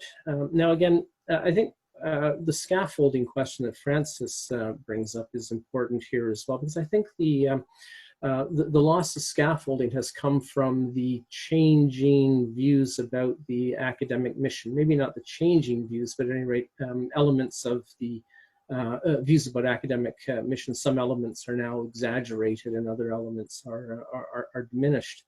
But if the goal of the university is to prepare students to take their places in the managerial and professional realms, and moreover to take their places in more or less the percentage of their group identities, then that can get in the way of taking seriously the academic mission of examining critically people's identities. So if that mission comes to predominate, then other missions that are put at risk by it are lessened. And if students are here, because if students are at universities for one reason and the professors are doing something else, something that can cause them hurt and cause them pain, and indeed potentially cause them harm, then that's a problem. So we want to make the nature of academic community, the nature of our academic commitments known to people as they come into the university, so that whatever hurt and harm is caused is not wrongful harm. Anyway, that's what I wanted to say in response to Wayne, and pick up on something that Francis was talking about. Okay, thank you, Mark. We have at least three more questions. We'll just go to Francis. She wanted to say something before we move on to the other two. If someone hasn't spoken yet, they can go first before me because I've already spoken. Sure. Why don't we do that? Gail had a question. So my question is, who is deciding what is politically correct? Like, who's making these decisions? Robert, may I answer? Go ahead, Mark. Yeah, Gail, nice to see you. At any rate, no, I don't know the answer to that question. I'm just saying that from an academic perspective, I think that it's irrelevant. It doesn't matter, that the question of political correctness shouldn't enter into our discussions at all. Except, of course, if the discussion is, well, what is the politically correct or whatever, if that's our investigation. But that an idea is politically incorrect is neither here nor there from the point of view of academic engagement with the ideas. Just in the same way that if you hold that by saying something you would offend someone, that might be a reason not to say it, but it's only a tiny, tiny reason not to say it, easily outweighed by all sorts of, by whatever reason you have to say it in the context of the academic discussion. So I think that we ought not care what is politically correct or politically incorrect, that that's an irrelevant consideration when we're investigating some matter academically. Can I respond, Robert? Yes, please, go ahead. It's a great question. And I I feel your pain. There's this ambiguous, I don't know, sort of woolly kind of idea of what counts as correct or, you know, legitimate or acceptable. And it is very hard to put a finger on. And it even changes so that people that are championed in the media, for example, all of a sudden, a couple of years later, then they're vilified. So I think you're making a good point that like, how is this happening? Where is this agenda or sort of loose sort of set of standards? The one thing I would say, and I say this to my students, I teach philosophy, I say I'm not teaching the cultural wars. So what you have on the internet, what you have in the media, I think for a philosopher, it seems to be very superficial. All the positions that are argued for are more complex. There's more reasons on one side or the other. But somehow the media environment that we're in simplifies things and then makes sort of some kind of good versus evil sort of narrative. And the only thing I can say is I say to the students, we're putting that completely aside. You can be conservative, left-wing, right-wing, you know, religious, atheist, it doesn't matter. And we're going to look in detail. But I agree with you. There's something out there that shapes opinion. And if you go against it, it's very vague. But if you go against it, you may get into trouble. It's a good point. Thank you. Thank you, Larry. Is there anybody else that wanted to chime in on that? Otherwise, I'm just going to call on Trevor as he had something to say to that. Yeah, hi. Actually, I think I might have maybe the start of an answer there. And this is, of course, coming from a computer scientist, so please feel free to disregard what I say. But so I think that maybe the answer to that question, who determines what is politically correct, has to do with two things. First of all, of course, there's the whole squeaky wheel gets the grease sort of thing. Whoever makes the most noise, of course. But I think, and this is from my my experience on immersing myself in discussions on Twitter, for example, where the culture wars are being fought nonstop 24/7. I think it has to do with intersectionality. And so the person who has the most intersectionality points gets to determine who is, or what is and what is not politically correct. And intersectionality is a hilarious game to play because, of course, the categories are arbitrary and nobody wins in the end. So I think that might be who decides what's politically correct is, first of all, who bitches the most, and second, who is at the locus of the most intersectional identities that they can tick off. So that's just my uneducated opinion. Can I make a comment, Robert? Go ahead, Francis. I actually put in intersectionality in the chat, so I'm in total agreement with that. Yeah, so for people who don't know what intersectionality is, it's sort of seen as a stack, and the most oppressed are at the bottom and the most oppressive are at the top. And according to this ideology, and it's hooked in with diversity, inclusion, equity ideology.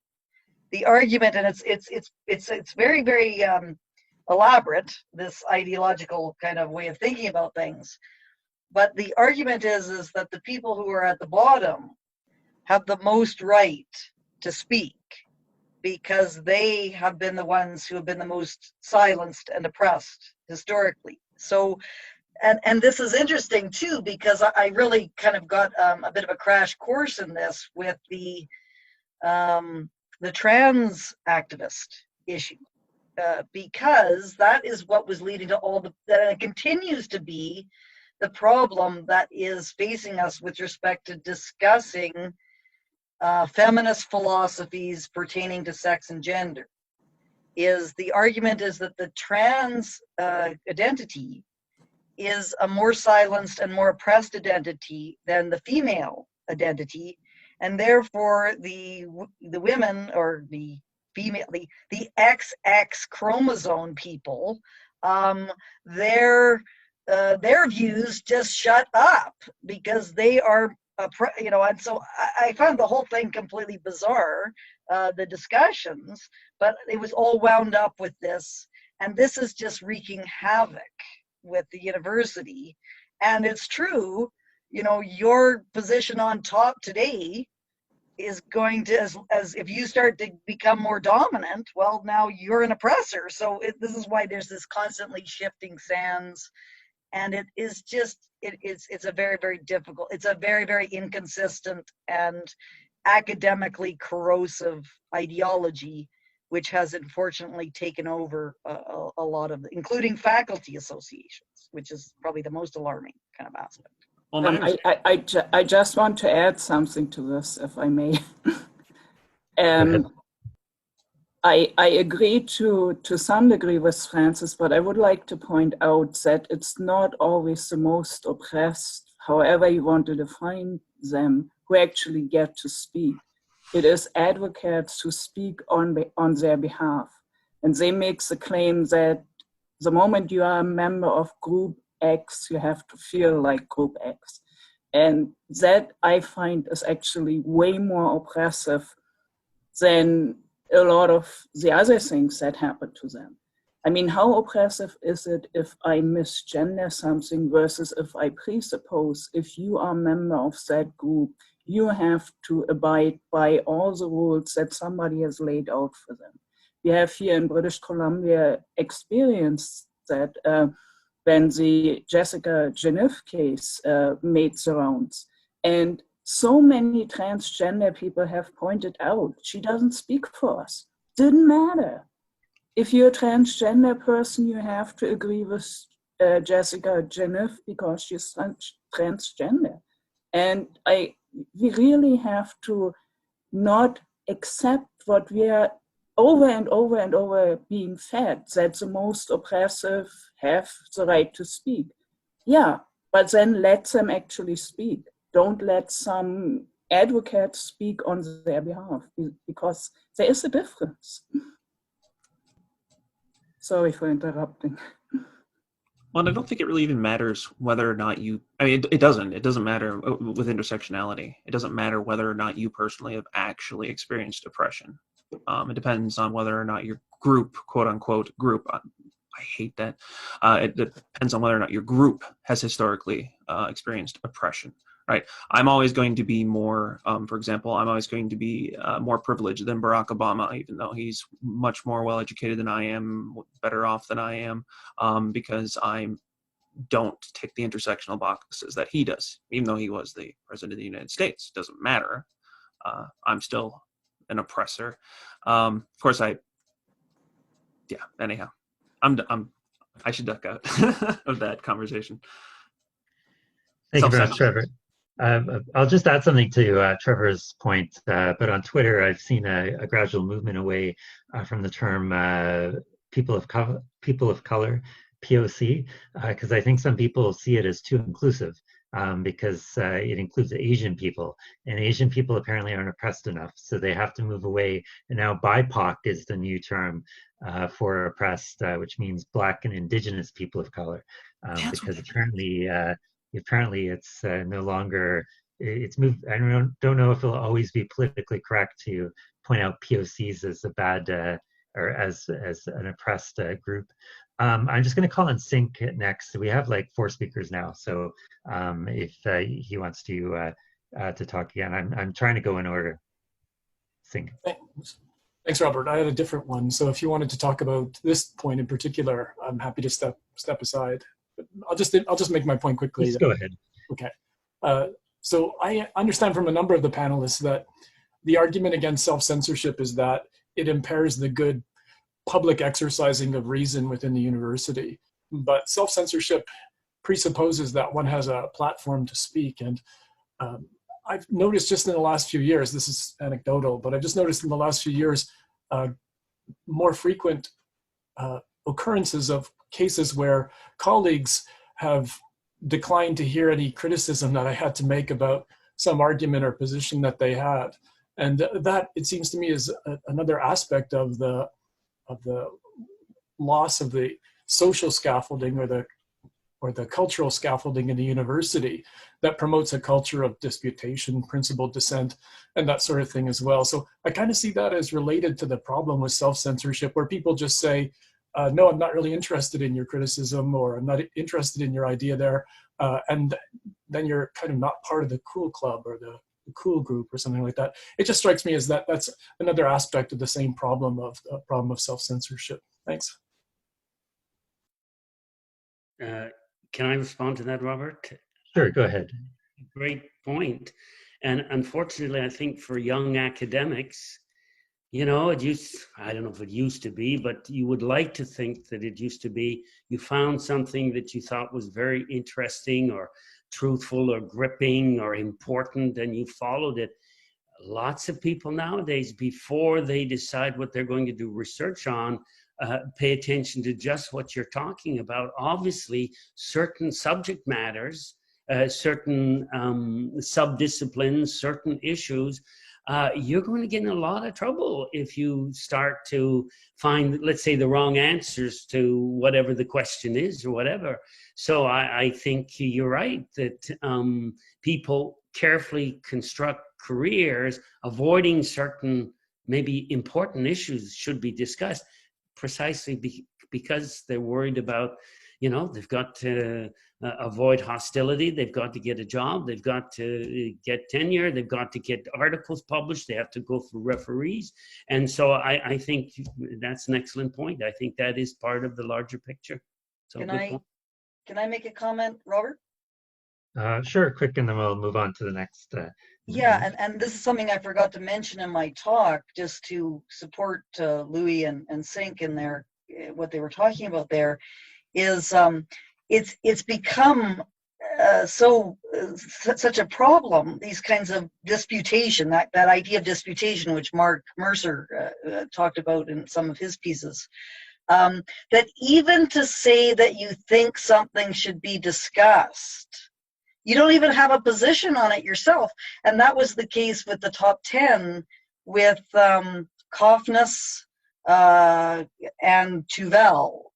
Neither of those scholars, and I believe they were both philosophers as well, they were just making an argument for the importance of being able to discuss the contentious issues, and even doing that was seen as being, you know, sort of not really something to be supported. So that kind of gives people a bit of an indication of some of the problems that we're facing. If you can't even say, you know, I think we should have the discussion about it. I don't really even know what to think about it. Thanks. Thank you. Did Andrew without a last name? Sorry, you don't have a last name, and there are two Andrews here. Did you have a question? I guess it's me. It's Andrew Blair. Yes, I do have a comment. It's to chime in with Francis about scaffolding, which will protect academic freedom. I've interpreted what she's saying as meaning institutional arrangements. Maybe that's not all she meant, but I would like to add that with institutional arrangements, it also helps to have faculty and administration with certain mores and habits of thought and so forth that will make those arrangements work well. So I'm going to say something that's a little bit facetious, but it nevertheless has a serious point. And that is that what we should do is we should get administrators to take SYNCS courses so that they can learn a little bit more about principled dissent.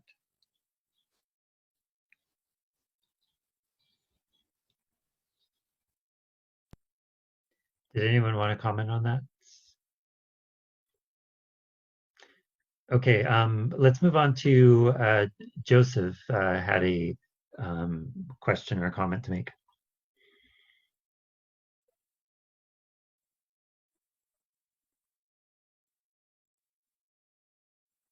Joseph?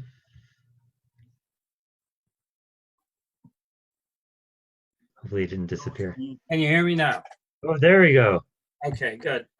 I found the discussion very interesting and a lot of fascinating information provided by all the speakers. The one thing about the concept of political correctness that I've always found so strange is that if you look at the word political, it comes from the Greek word polis. And if you look at the beginnings of philosophy and ultimately the beginnings of the academy, you look at Socrates, and Socrates was constantly criticizing the current philosophical ideas or the moral ideas that were in the society. And what the polis does in the end is they execute them. So I think when people try to speak of something as politically correct or that it's desirable to be politically correct, it in some sense means you're kind of fascist, or at least you want to be a member of a society where everything is controlled by the state. And it's so fundamentally inconsistent with the whole Western intellectual enterprise that it's baffling to me, and it's something that's spread from the university to now the media and all the chief political officers we see exercising so much power in the societies, not only North America, Canada, and the States, but also in Europe and so forth.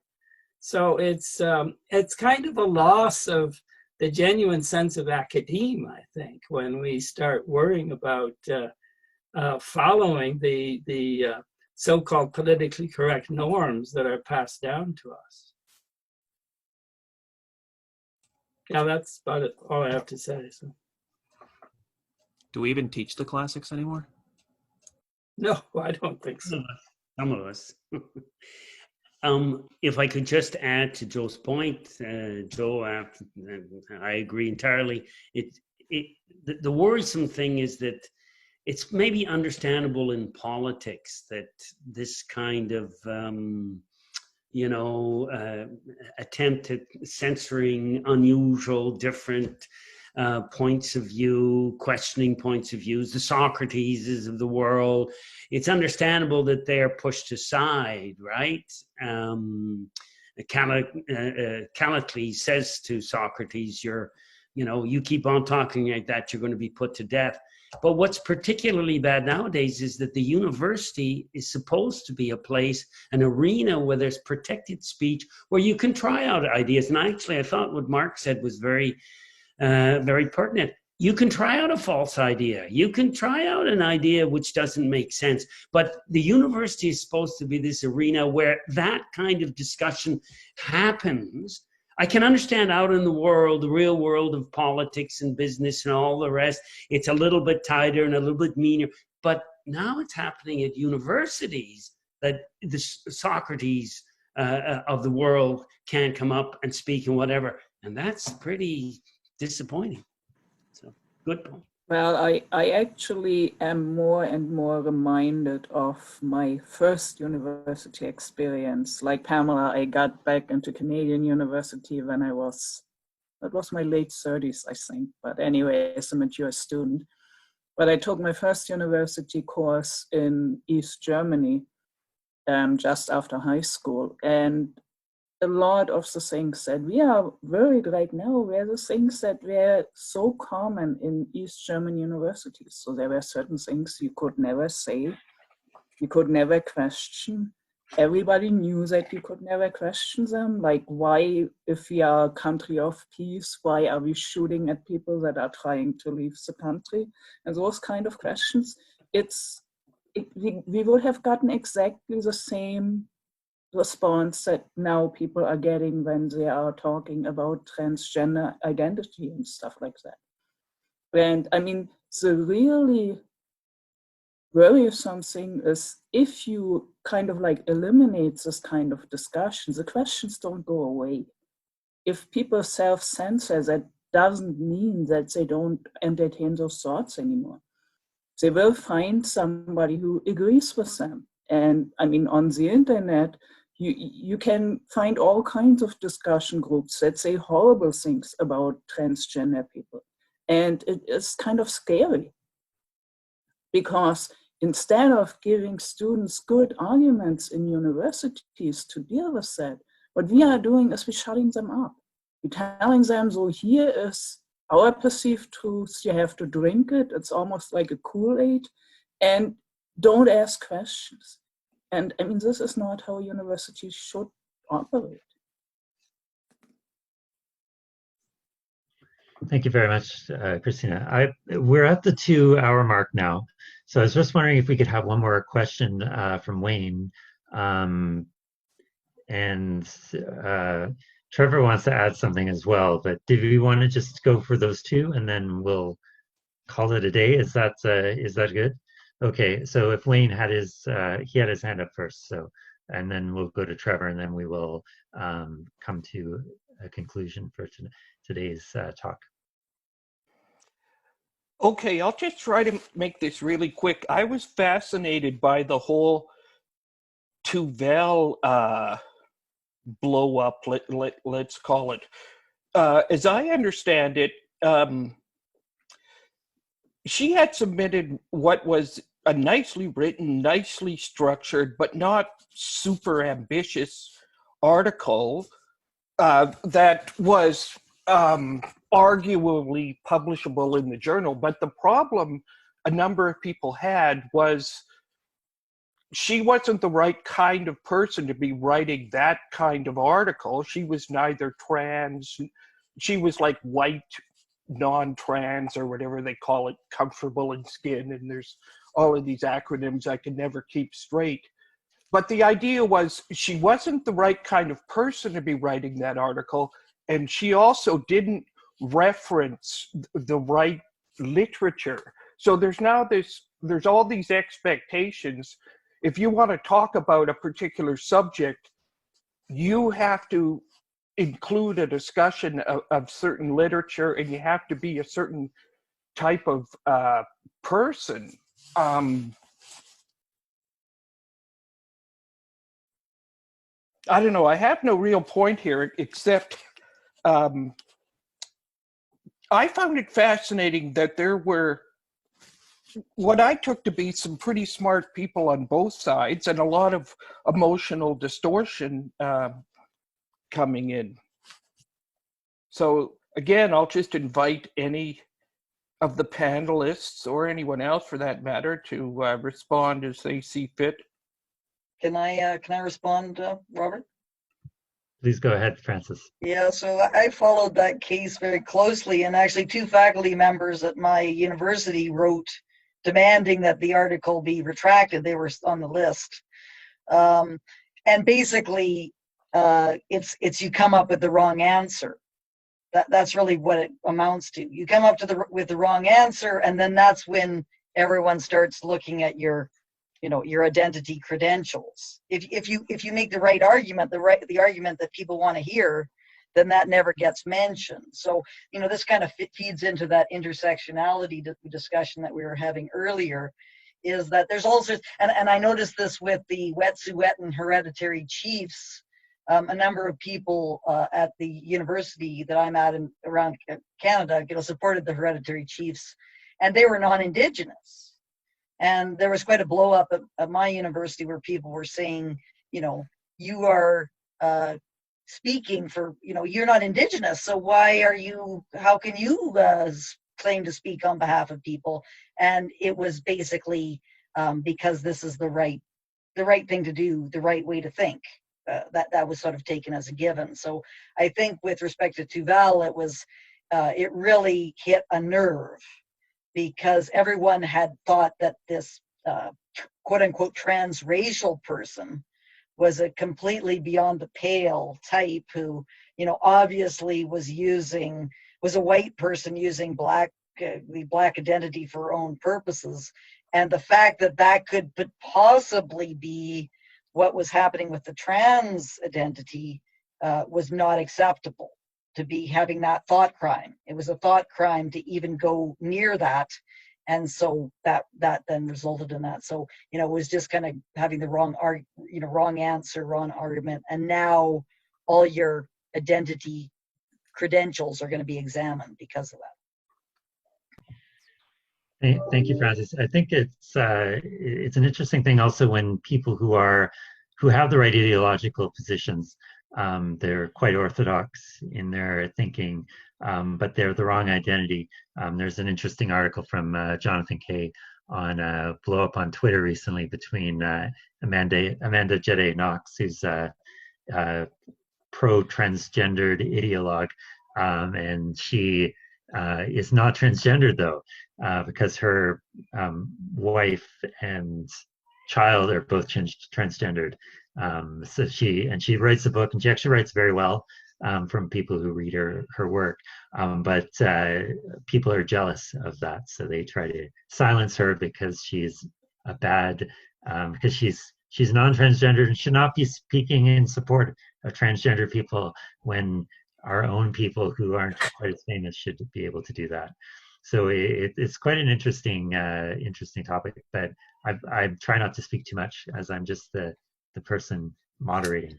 But I will pass it along to Trevor for he can have the, maybe not the final word, but the final question. Well, they kind of took my question. I don't know if you noticed, but it's the same thing I was going to say, that we don't really worry about the strangeness of ideas anymore, but about the person who's asking or who's coming up with the ideas. It's not about whether or not your idea is original, but whether or not you are a member of the identity that should be asking or should be saying, again, having those types of opinions. But I'll approach it from a different angle with current events.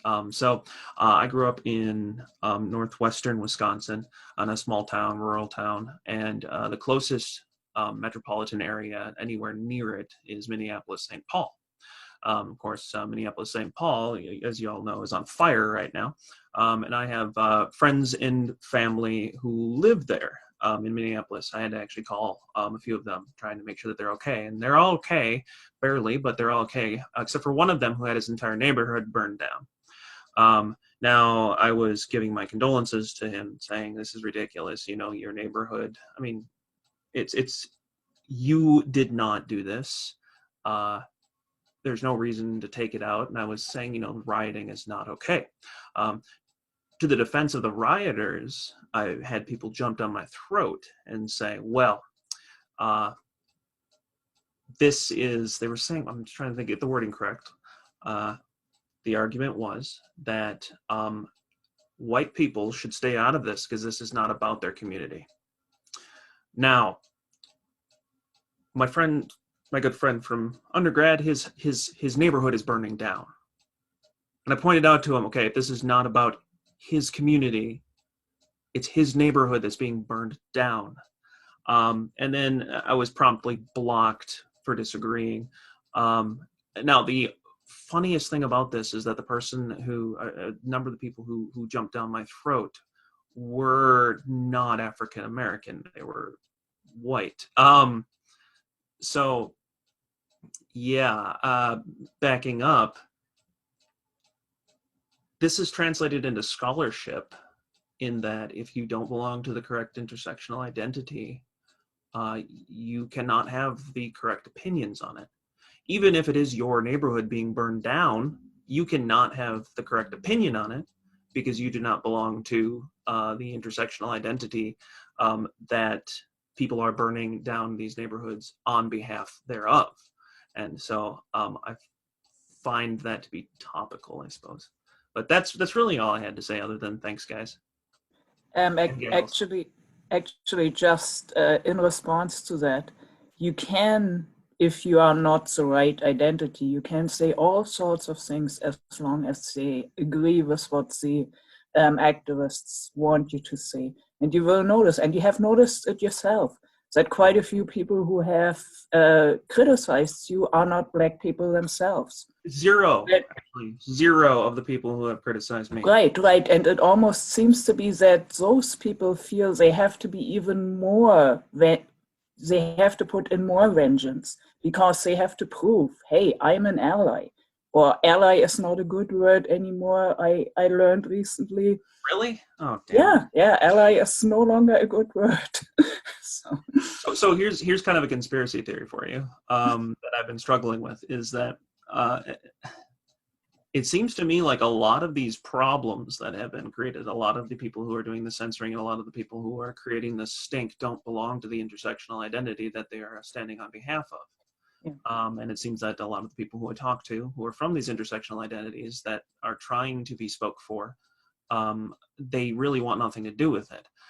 So I have kind of a hypothesis that it's in lieu of actually being good people, people come up with pet causes that, and social justice being one of those pet causes.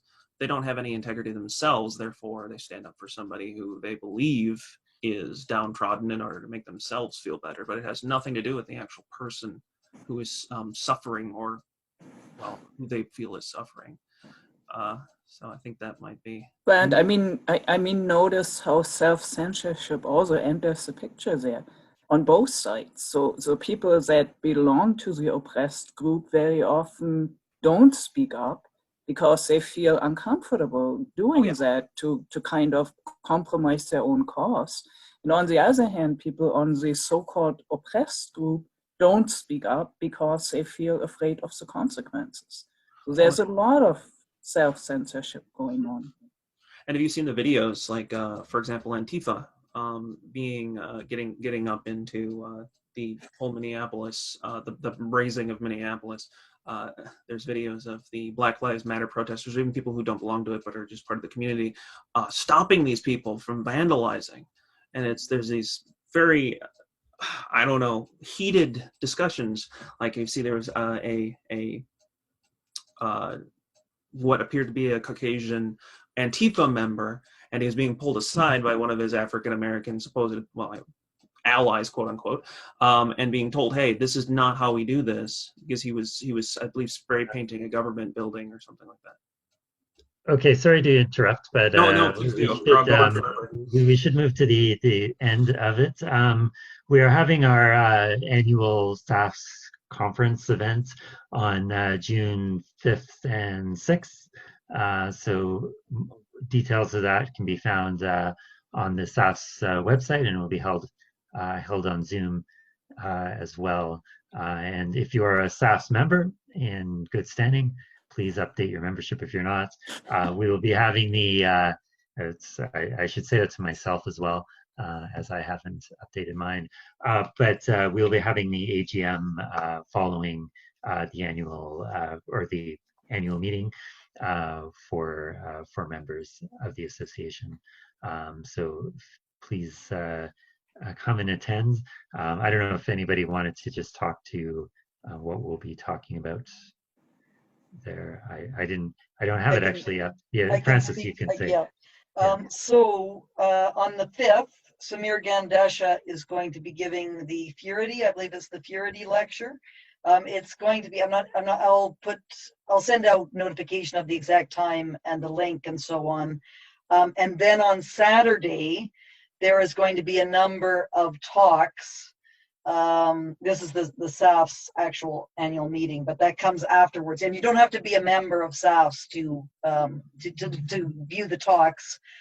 Joanne Boucher from the University of Winnipeg is going to be giving a talk. Stephen Perot from Mount St. Vincent and myself will be talking about diversity policy. And then Samir Gandesha is going to be giving his kind of keynote speech for the Society for Academic Freedom and Scholarship. Yes, so that's the program that Robert's putting up there. So you don't have to be a member of Society for, of course, we really like it if you did become a member. It would be a good idea, but it's open. All these things are open to the public through Zoom, except for the Society for Academic Freedom and Scholarship actual meeting, which is, I believe, I think that's the wrong, oh, no, sorry, that's the 2019. Sorry, I was looking down below, but the 2020, and the meeting itself is at, I guess, after 4 o'clock. Is that right, Robert? Because it has the keynote addresses from 2:30 to 4, and then we have the meeting. Is that right? Can you hear me? I'm having trouble. Wait. Yeah, I can speak to that. Oh, okay, yeah, sorry, I couldn't get back to the screen. Yeah, at 4 o'clock the sessions end, and at 4:15 we'll reconvene those people who are members in good standing. to vote on the motion on the floor, and also to talk about finances and all the other sorts of boring things one does when one's a member of an association, of a society. But the 3 sessions during the day are open to the public. And just to note, as it said on the screen, the time will be starting and ending will be Eastern Standard Time. So our meeting today was advertised as Mountain Time. So please remember that it's Ontario time for the meeting times, just like we were in London, like we usually would be.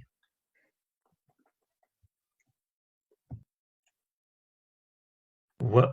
Okay, so I guess that's it. I don't know if anybody wanted to have the final word. Otherwise, I just wanted to thank everybody for coming today. I really appreciated the turnout. We had, I think we had about 23 people when we started, and for the last bit we were down to about 19, which is a pretty good turnout overall.